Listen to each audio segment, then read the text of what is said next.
Hello everyone, welcome to अपनासी academy.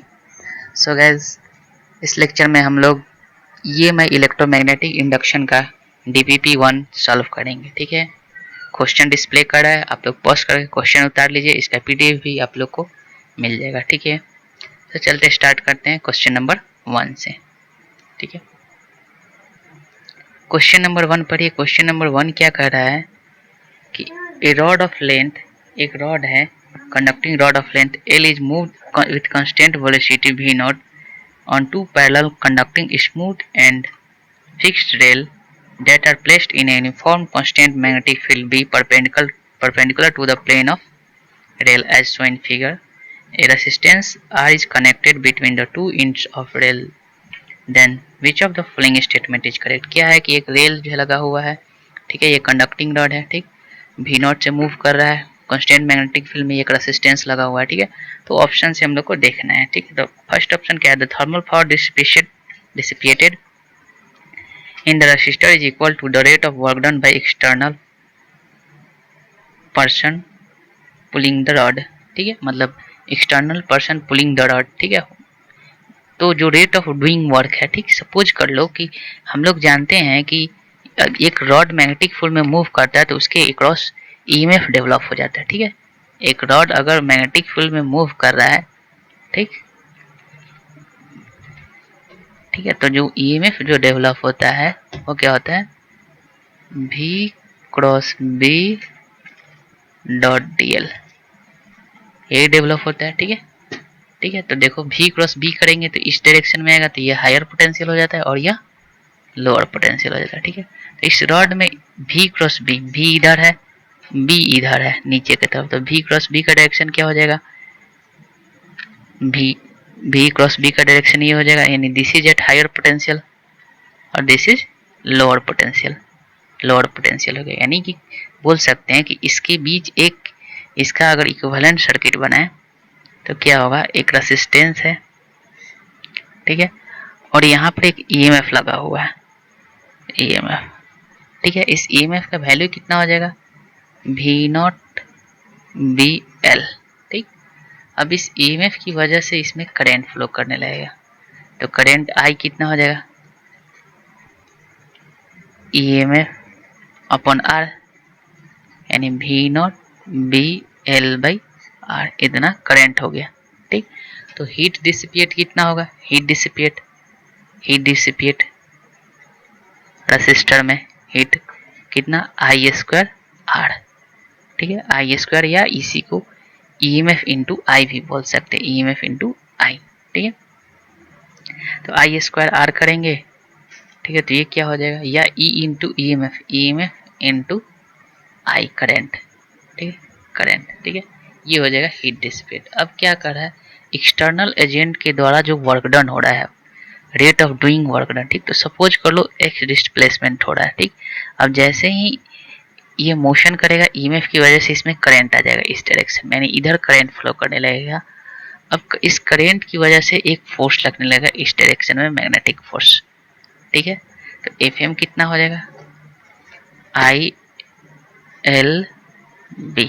ठीक, तो इधर इस रॉड को मूव कराने के लिए एक एक्सटर्नल फोर्स लगाना पड़ेगा। ठीक है, तो सपोज कर लो कि dx डिस्प्लेसमेंट हुआ, सपोज कर लो dx डिस्प्लेसमेंट हुआ, ठीक, इस एक्सटर्नल फोर्स की वजह से। ठीक है, तो dw कितना हो जाएगा? f एक्सटर्नल डॉट dx, तो f एक्सटर्नल होगा कितना? I L B dot dx। ठीक, तो work done, rate of doing work done कितना हो जाएगा बाई एक्सटर्नल एजेंट का? dw बाई dt, यानी I L B D X by D T, और dx बाई dt है क्या? आई एल बी, और दिस इज v नॉट। तो देखो, अगर यहाँ देखा जाए, दिस इज आई, कौन सा करंट है? ये करंट आई। ठीक है, ये करंट, ठीक है, ये वाला करंट है आई। ठीक, ये जो करंट है आई, ये वाला है। ठीक है, तो rate of doing work done कितना आ गया? Rate of doing work done, ये आ गया I into L B B nought. और हीट कितना आया था? इसको हम लोग ईएमएफ को क्या लिख सकते हैं? ईएमएफ को क्या लिख सकते हैं? V nought P L, V not B L into I current. क्या both equation 1 and equation 2 both are equal? इसका मतलब क्या बोल सकते हैं, ऑप्शन ए इज करेक्ट कि जो हीट डिसिपिएट होगा वह इक्वल होगा to the rate of work done by external person. ठीक है, अब चलो, यानी option A is correct, option A is क्या है, करेक्ट। ठीक, अब देखो, अब नेक्स्ट बी ऑप्शन क्या करे, if applied external force is double then the part of external power increase the velocity of rod. ठीक है, अगर एक्सटर्नल फोर्स, यही एक्सटर्नल फोर्स है, ठीक, इसको डबल कर देते हैं। ठीक, तो डबल कर देंगे तो क्या होगा, यानी कि इस रड पे अब फोर्स डबल लगने लगा है ना। ठीक है, यानी ये जो रड था इस पे एक्सटर्नल फोर्स डबल लगने लगा। ठीक, और इधर मैग्नेटिक फोर्स लग रहा है, ये डबल हो गया, इसका मतलब इधर एक्सेलेरेट करेगा, तो एक्सीलेशन की वजह से क्या होगा, वेलोसिटी इंक्रीज कर जाएगा, यानी B is also correct, option B is also correct. ठीक है, चलो अब नेक्स्ट सी ऑप्शन देखते हैं। सी ऑप्शन क्या बोल रहा है, Lenz law is not satisfied if rod is accelerated by external force. नहीं, लेंज लॉ क्या कहता है कि जो ईएमएफ होगा क्या होगा, D phi by D T, तो ये एक्सीलेट भी करेगा तो भी यह लेंज लॉ सेटिस्फाई करेगा, यानी ऑप्शन सी क्या है, रॉन्ग। ठीक, डी देखते हैं, डी क्या है, if the resistance R is double then the power required to maintain the constant velocity V not became half. ठीक है, तो यहां से देखो, ठीक है, पावर जो आया था, heat rate of doing work done, क्या आया था, D W by D T, यह क्या आया था, I into L B V nought. ठीक है, यानी rate of doing work done आया था D W by D T, D W by D T, यह आया था I into V not B L. ठीक है, और आई को क्या लिख सकते हैं, E M F into are, E M F by R into V not B L. ठीक है, ऑल्दो ये भी ई एम एफ ही है। ठीक, तो यहाँ से rate of doing work done क्या होता है, पावर होता है, यानी पावर क्या हो गया, इनवर्सली प्रोपोर्शनल टू आर आ गया, यानी कि अब ऑप्शन देखो, ऑप्शन क्या बोल रहा है। ठीक है, ऑप्शन देखो, ठीक है, ऑप्शन क्या बोला है कि रेसिस्टेंस डबल कर रहे हैं तो पावर, यानी रेसिस्टेंस जब डबल होगा तो पावर क्या हो जाएगा, हाफ हो जाएगा, यानी डी इज ऑल्सो करेक्ट। तो आंसर क्या हो जाएगा, ए बी और डी। ठीक है, आई होप क्वेश्चन समझ में आया होगा। ठीक है, चलो मूव करते हैं नेक्स्ट क्वेश्चन की तरफ। क्वेश्चन नंबर 2 क्या है guys, a particle of mass m and charge q is fastened to one end of a light string of length l, यानी स्ट्रिंग लेंथ कितना दे रखा है, l दे रखा है। ठीक है, the other end of the string is fix to the point o, fixed है यहाँ पर अदर एंड, ठीक है, one end free to move है। ठीक है, the whole system lie on a frictionless horizontal plane, initially the mass is at rest at a पे rest है। ठीक है, इस पार्टिकल का मास क्या दे रखा है, ए दे रखा है, चार्ज क्यू दे, मास एम दे रखा है, चार्ज क्यू दे रखा है। ठीक है, uniform electric field in direction show in figure दिया गया। ठीक है, which of the following is correct, तो पहला निकाला गया the speed of particle when it reach to the B, जब यह पार्टिकल ए से बी तक आ जाएगा तो क्या लगेगा, देखो गाइस, तो यहाँ पे क्या लगेगा, एनर्जी का कंजर्वेशन लगा देंगे, इलेक्ट्रिक फील्ड में है तो एनर्जी इज कंजर्व। ठीक है, energy conservation, work energy theorem लगाएंगे, वर्क एनर्जी थ्योरम। ठीक, work done by electric field क्या हो जाएगा, इक्वल टू डेल्टा के, यानी कंजर्वेटिव फोर्स का वर्क डन क्या हो जाएगा, डेल्टा के के बराबर हो जाएगा। अब देखो यहाँ पर इस इंस्टेंट फोर्स किधर लग रहा है, इधर क्यू ई। ठीक, अब देखो फोर्स के डायरेक्शन में डिस्प्लेसमेंट कितना हो गया, ये एक्स हो गया। ठीक है, तो अगर देखो यह कितना, यहाँ से कितना है, यह एल कॉस थीटा होगा, है ना, यहाँ से यहाँ तक, तो और यह टोटल कितना है, एल, तो एक्स कितना हो जाएगा, L minus L cos theta. ठीक, यानी L into 1 minus cos theta, और थीटा का वैल्यू कितना दे रखा है, 60 डिग्री, यानी L into 1 minus cos 60 degree, तो कितना हो जाएगा, एल इंटू 1 माइनस 1 बाई 2, यानी एल बाई 2, यानी इलेक्ट्रिक फील्ड की वजह से डिस्प्लेसमेंट कितना हो गया, एल बाई 2 आ गया। ठीक, तो work done by electric field कितना हो जाएगा, Q E into L by 2, और यह किसके बराबर हो जाएगा, कैनेटिक एनर्जी, यहाँ पर जीरो है, चेंज इन कैनेटिक एनर्जी, इस इंस्टेंट पे कुछ वेलोसिटी आ जाएगा, है ना। तो क्या हो जाएगा 1/2 mv²। ठीक है, अब देखो यहाँ से v निकालेंगे तो क्या आ गया QE L/m under root, this is the velocity at point B। ठीक है, तो देखो विच ऑप्शन इज करेक्ट, तो option number B is correct. ठीक है, अब देखो अब क्या दे रहा है, tension in the string when the particle reach at B, यानी जब बी पे पहुंचेगा तो इसके स्ट्रिंग में टेंशन आ जाएगा, है ना। तो टेंशन कैसे कैलकुलेट, जैसे ही बी पे आएगा तो कुछ वेलोसिटी होगा, तो वेलोसिटी की वजह से टेंशन आ जाएगा। ठीक, और यह टेंशन ही रिस्पॉन्सिबल होगा सेंट्रीपिटल फोर्स प्रोवाइड करने के लिए। इधर की तरफ सेंट्रीपिटल फोर्स लगेगा, है ना।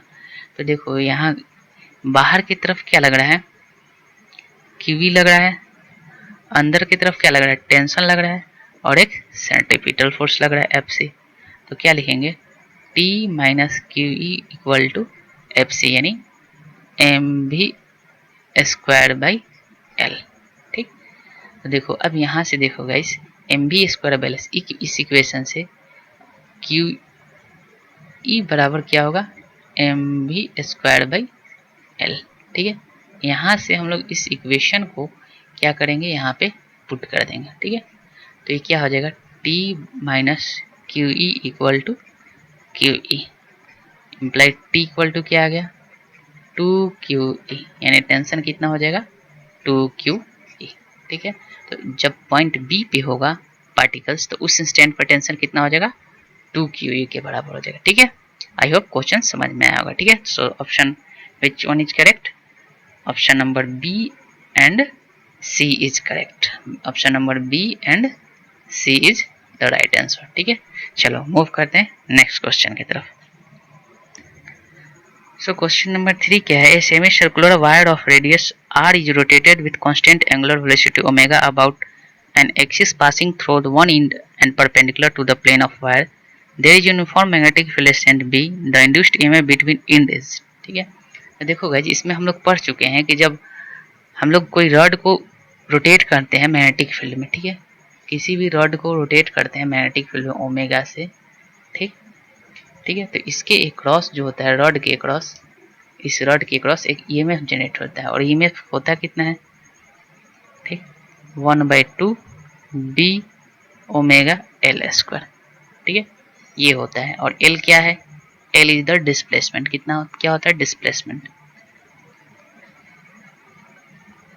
ठीक है, एल डिस्प्लेसमेंट होता है। ठीक है, ये हम लोग प्रूफ कर चुके हैं, पढ़ चुके हैं डिटेल में। ठीक है, अब देखो यहाँ पर इसको हम लोग एक इक्विवेलेंट बना देंगे, डिस्प्लेसमेंट लेंगे, this is the hinge point और this is the end point. ठीक है, तो इस कितना डिस्प्लेसमेंट कितना हो जाएगा 2r हो जाएगा। ठीक, तो ईएमएफ कितना जनरेट हो जाएगा 1/2 बी ओमेगा एल कितना हो गया 2r का होल स्क्वायर, यानी 2b ओमेगा r स्क्वायर, इतना ईएमएफ जनरेट हो जाएगा। ठीक है, ठीक है, आई होप क्वेश्चन समझ में आया होगा। तो which one is correct, which one is correct, option number B is the right answer, option number B is the right answer. ठीक है, चलो मूव करते हैं नेक्स्ट क्वेश्चन की तरफ। सो इस क्वेश्चन नंबर 4 क्या है, a metallic rod completes its circuit as show in figure, figure में दिया हुआ है। ठीक है, आप पीडीएफ में देखिए, the circuit is normal to the magnetic field of B equal to 0.15 Tesla. If the resistance of rod is 3 ohm, the force required to move the rod with constant velocity of 2 meter per second is। कितना force required लगेगा इसको move करने में। ठीक है, तो देखो guys जब हम लोग किसी मैग्नेटिक फील्ड में रॉड को मूव कांस्टेंट वेलोसिटी से मूव करते हैं तो उसमें ईएमएफ जनरेट हो जाता है, और ईएमएफ कितना होता है ईएमएफ बीवीएल। ठीक, और इस ईएमएफ की वजह से देखो इधर भी, और ईएमएफ एक्चुअल में क्या होता है v cross B dot DL, v cross B dot DL ये होता है ना। ठीक, ये ईएमएफ होता है। अब देखो तो अगर v क्रॉस बी करेंगे तो इधर आएगा डायरेक्शन, तो ये HP हो जाएगा और ये LP हो जाएगा। ठीक, यानी इसका इक्विवेलेंट सर्किट अगर हम बनाना चाहें तो क्या होगा, ये इक्विवेलेंट सर्किट हो जाएगा, है ना R, और ये EMF हो जाएगा। ठीक, BVL। ठीक है, तो I इसमें करंट कितना फ्लो करेगा, I बराबर कितना होगा EMF बाई R, यानी BVL बाई R, ये EMF होगा। ठीक, अब देखो इस करंट की वजह से, करंट इस रॉड में ऐसे फ्लो करेगा, इस करंट की वजह से एक इधर मैग्नेटिक फोर्स जनरेट हो जाएगा, ठीक। और हम चाहते हैं कि ये कांस्टेंट एक्सेलरेशन से मूव करे, ठीक है, मतलब कितना एक्सटर्नल फोर्स लगाएंगे ताकि एक्सेलरेशन सॉरी वेलोसिटी कांस्टेंट रहे, यानी v इक्वल टू 2 मीटर पर सेकेंड कांस्टेंट है। इसका मतलब क्या, एक्सेलरेशन क्या होगा, जीरो होगा। एक्सेलरेशन जीरो होगा तो जो एफ एक्सटर्नल होगा वो किसके बराबर होगा, एफ एम के बराबर होगा, ठीक है। और एफ एम होगा कितना, आई एल बी, ठीक है। आई कितना है, V B L by R into L into B, ठीक है। जब इसका वैल्यू पुट करेंगे हम लोग, तो जो आएगा आंसर वो क्या होगा, 3.75 इंटू 10⁻³ न्यूटन, ठीक है। जब इसका वैल्यू पुट करके यहाँ पर रखेंगे तो जो एक्सटर्नल फोर्स आएगा एफ एक्सटर्नल, वह क्या आएगा, इतना आएगा। अगर इतना एक्सटर्नल फोर्स अप्लाई करेंगे तो एक्सेलरेशन जीरो होगा, इसका मतलब वेलोसिटी क्या होगा, कांस्टेंट होगा, ठीक है। So option A is correct answer, ठीक है। आई होप आप लोग को क्वेश्चन समझ में होगा, ठीक है। चलो, थैंक यू।